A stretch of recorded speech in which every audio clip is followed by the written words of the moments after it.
মাধ্যমিক বিদ্যালয়ের পক্ষ থেকে আমি বিকাশ চন্দ্র পাল তোমাদের অনলাইন শ্রেণী কার্যক্রমের শুভেচ্ছা স্বাগতম। আজ আমি তোমাদেরকে দেখাবো নবম ও দশম শ্রেণীর ফিনান্সিয়াল ব্যাংকিং বিষয়ে পঞ্চম অধ্যায় মূলধন আয়ের প্রাক্কলন। গত পর্বে ক্লাসে, এটা আমাদের দ্বিতীয় পর্ব ক্লাস, গত পর্ব ক্লাসে আমি তোমাদেরকে থিওরি বিষয় নিয়ে আলোচনা করছিলাম। আজকে আমি তোমাদেরকে একটি প্রকল্পের কিভাবে গড় মুনাফার হার নির্ণয় করতে হয় সেটি নির্ণয়কে দেখাবো। আমি গত ক্লাসে তোমাদের গড় মুনাফার হার নির্ণয় করার যে পদ্ধতিটি, যে সূত্রটি ফলো করতে হবে, সেই সূত্রটি সম্পর্কে আমি তোমাদেরকে বলে লিখে দিয়েছিলাম। আজকে সেই সূত্রটা অনুসরণ করেই আমরা গড় মুনাফার হার নির্ণয় করবো একটি প্রকল্প। তো দেখো শিক্ষার্থীবৃন্দ, আমি বোর্ডে একটি অঙ্ক লিখে রেখেছি। এই অঙ্কটা থেকে আমরা একটি প্রকল্পের গড় মুনাফার হার নির্ণয় করব। ক কোম্পানি 3 বছর মেয়াদী একটি প্রকল্পে 80,000 টাকা বিনিয়োগ করতে ইচ্ছুক।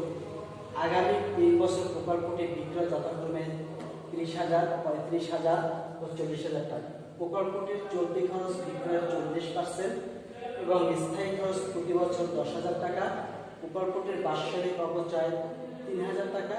সর্বশেষ 30% কর হার অনুমান করা যায়। তো এখানে শিক্ষার্থীবৃন্দ, যে কোম্পানিতে যে 80,000 টাকা বিনিয়োগ করছে, সেই 80,000 টাকার পরিপ্রেক্ষিতে বিক্রয়ের পরিমাণ যথাক্রমে 3 বছরে 30,000, 3 বছর পর্যায়ক্রমে তার বিক্রয় হয়েছে এবং অন্যান্য যে লেনদেনগুলো সেগুলো সম্পন্ন হয়েছে। এগুলো সব লেনদেনগুলো অ্যাডজাস্ট করেই আমরা গড় মুনাফার হার নির্ণয় করবো একটি প্রকল্প। তো গড় মুনাফার হার নির্ণয় করতে হলে প্রথমে যে কাজটি করতে হবে, একটি টেবিল করতে হবে। এই টেবিলটি মনে রাখতে হবে কি রকমের বিবরণ। প্রথমে টাকার পরিমাণ, এটা প্রথম বছর, দ্বিতীয় বছর, তৃতীয় বছর। যেহেতু আমার 3 বছরের, সেহেতু আমরা 3 বছরের 3টি ঘর করছি, 3টি ঘর করে রেখেছি। যদি বছর আরো বেশি হয় তাহলে এর সামনের দিকে আরো ঘর বাড়বে। যে কত বছর হবে সেই কটা বছরের ঘরে এখানে সামনে করে নিতে হবে। তো আজ আমরা এটা থেকে গড় মুনাফার হার পদ্ধতি নির্ণয় করি। তো শিক্ষার্থীদের প্রথমে কি করতে হবে, দেখো এখানে আছে 80,000 টাকা বিনিয়োগ করেছে। এরপরে বিক্রয়ের পরিমাণ এখানে আছে, প্রথম বছর 30,000, পরের বছর আছে 35,000, পরের বছর আছে 40,000 টাকা এবং 40% আমাদের চলতি খরচ। স্থায়ী খরচ 10,000 টাকা। প্রকল্পটির বার্ষিক অপচয় 3,000 টাকা। এখানে অপচয় দেওয়া আছে, কিছু কিছু অঙ্কে অপচয়টা দেওয়া থাকবে না, সেক্ষেত্রে আমরা অপচয় নির্ণয় করে নিতে হবে। সেই রকম অঙ্ক আমরা করো পরবর্তী ক্লাসে। তো আজ যেহেতু অপচয় দেওয়া আছে, অপচয় দেওয়া থাকলে তোমার কোনো কিছু করার প্রয়োজন নেই, এখান থেকে সরাসরি অপচয় নিয়ে আসতে হবে। আর অপচয় দেওয়া না থাকে সেক্ষেত্রে আমাদের অপচয় নির্ণয় করে নিতে হবে। এখন আমরা বিবরণ, প্রথম ঘরের বিবরণ আছে টাকার পরিমাণ, প্রথম বছর, দ্বিতীয় বছর, তৃতীয় বছর। তো বিবরণ করে আমরা প্রথমে আসি, এখানে বিক্রয় করছি পর্যায়ক্রমে, এটা লিখব বিক্রয়। প্রথম বছরে আমরা আছে 30,000, পরের বছরে আছে আমার 35,000, পরের বছরে আমার আছে 40,000, লিখে নিলাম। এই বিক্রয় থেকে এটা আমার আয় হয়েছে, এই আয় থেকে আমার যে খরচগুলো হয়েছে সেই খরচগুলো বিয়োগ করতে হবে। খরচ কি খরচ হয়েছে, যেমন এখানে আছে প্রকল্পের চলতি খরচগুলো সব বিয়োগ হবে। চলতি খরচ বিক্রয়ের 40%, মানে বিক্রয়ের প্রতিটা বিক্রয়ের উপরে, প্রতি বছর বিক্রয়ের উপরে পার্সেন্টটা বের করে নিতে হবে। তো এখানে লিখি আমরা বিয়োগ চলতি খরচ বিক্রয়ে 40%। তাহলে এই বিক্রয় আছে 30,000, 40% ক্যালকুলেটর ইউজ করবে। 30,000 40% 12,000 বের হবে, 30,000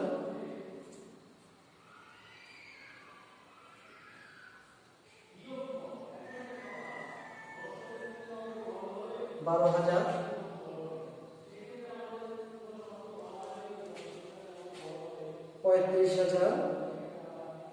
35,000, 40% বের করতে হবে। সবগুলো করে আমরা 40% বের করবো, 14,000,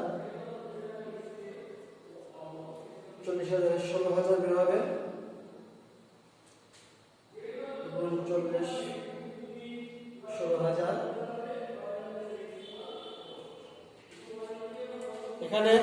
এখানে লক্ষ্য করো বিক্রয়ের 40%, 30,000-এর উপর 40% বের করতে হবে, 35,000-এর উপর 40% বের করতে হবে, 40,000-40,000-এর উপর আমাদের 40% বের করতে হবে। বিক্রয় গেল। তারপরে আছে স্থায়ী খরচ, প্রতি বছর 10,000 টাকা এটা দেওয়াই আছে। প্রতি বছরে আমাদের 10,000 টাকা স্থায়ী খরচ আছে, সব বছরে আমাদের স্থায়ী খরচ 10,000 টাকা। স্থায়ী খরচ এখানে লিখবো 10,000, এখানেও 10,000, দ্বিতীয় বছর 10,000, তৃতীয় বছরে আমার 10,000 আসবে।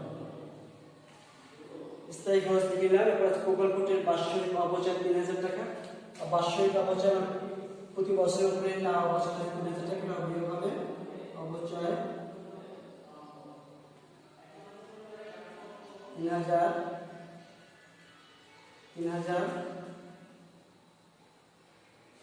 টাকা।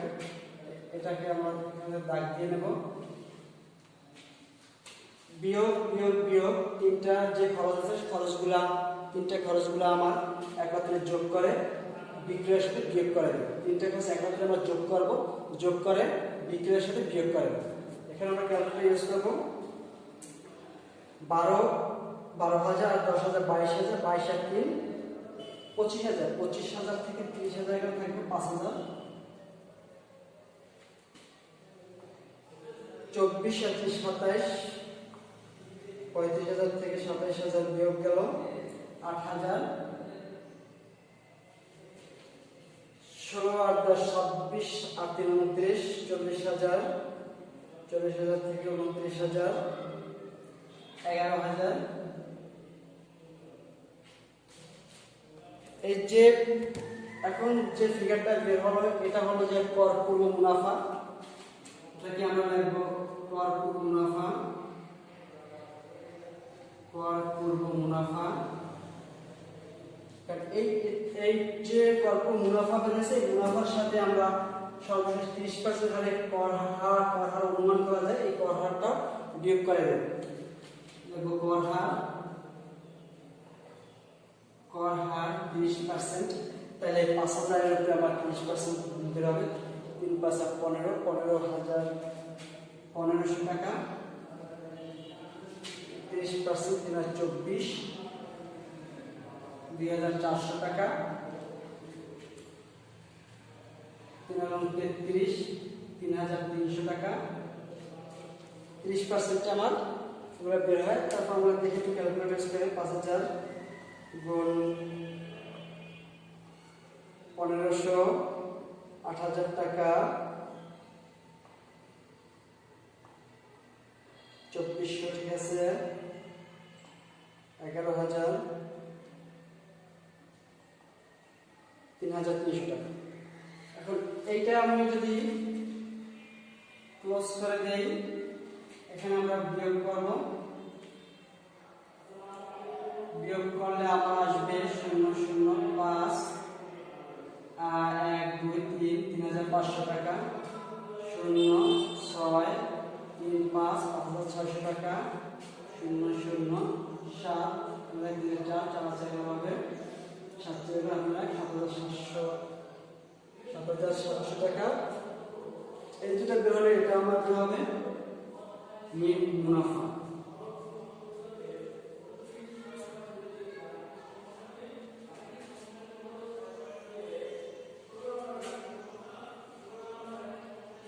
এই যে নেট মুনাফা রয়েছে, এই নেট মুনাফা থেকে আমাদের গড় মুনাফার হারটা নির্ণয় করতে হবে। নেট মুনাফাটাকে বের করে নিতে হবে। নেট মুনাফার পরে আমরা গড় মুনাফা হার করব। তো গড় মুনাফা হার করার আগে এই যে নেট মুনাফা আছে, নেট মুনাফার গড় নেট মুনাফাটা বের করে নিতে হবে আগে। তাহলে বের করে আমরা গড় নেট মুনাফা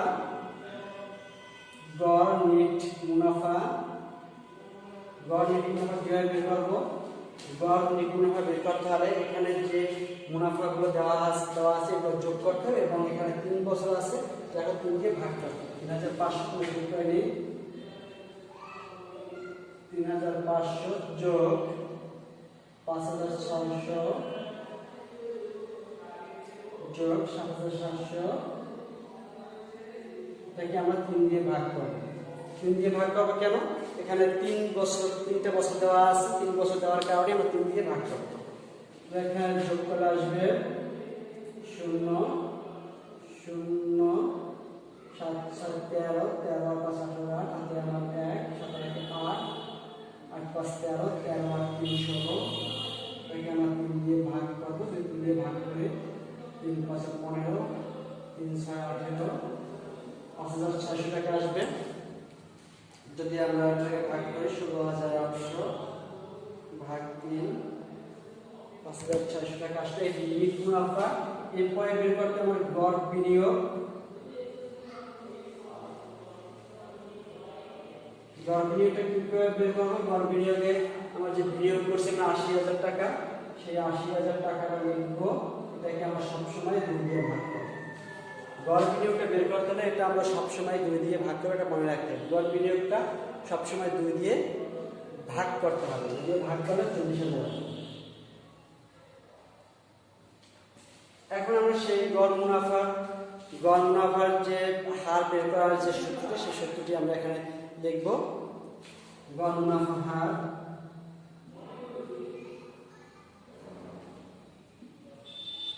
গড় মুনাফার সূত্র কি ছিল? গড় নিট মুনাফা